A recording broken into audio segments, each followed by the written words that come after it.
חבר'ה, אמרנו שהיעדים, המטרות אופרטיביות בדרך למטרה המוגדרת שעמדה במבחן סמארט. עד כאן ברור. אבל גם ליעדים יש שני תבחינים. אני רוצה להגיד את זה, לא אמרתי את זה קודם, אני רוצה להגיד את זה עכשיו.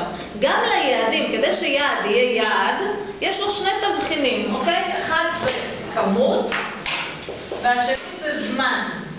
כמות, כמה אני רוצה להספיק, אוקיי? באותו תחום, באותו נושא שבחרתי לעצמי, ובכמה זמן.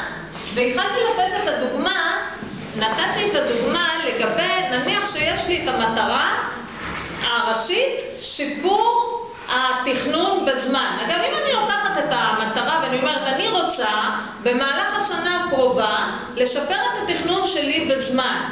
זה לא מספיק למבחן סמארט, כי מה חסר לי? חסר... אפילו במבחן סמארט, במבחן של המטרה, מה חסר לי? חסר לי הדיוק. זאת אומרת, מה אני רוצה לשפר בתכנון? למשל, אני יכולה להגיד, אני רוצה לשפר את רמת הדיוק שבין תכנון לביצוע. כשאני אומרת את זה, זה עונה לנו על הספציפי והמדויק בסמארט, בסדר? אני אומרת שאני רוצה לשפר את רמת הדיוק בין התכנון לביצוע בנושא ניהול זמן. למה? כי אני רואה הרבה פעמים שאני מתכננת X ובסופו של דבר יוצא לי Y. אוקיי, עכשיו יבואו היעדים.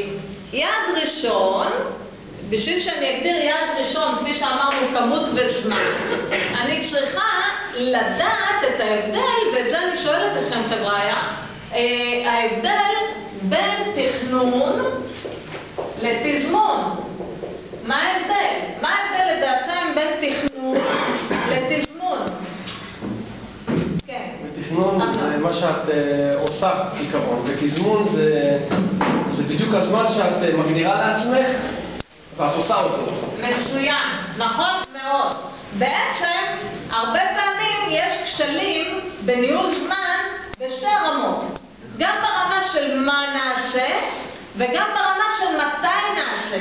עכשיו שימו לב, גם מתי נעשה, הוא גם מקבל רזולוציה לשתיים.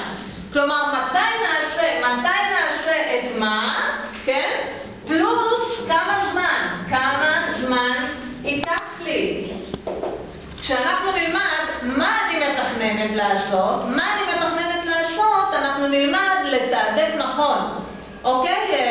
זאת אומרת, אולגה, אני מזכירה לך שנתת קושי בניהול זמן מאוד מאוד טוב. איך לתעדף נכון?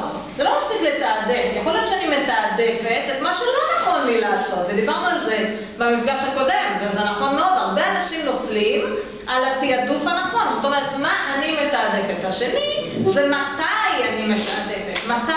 מתי אני הולכת לעשות את מה שתכננתי, וכמה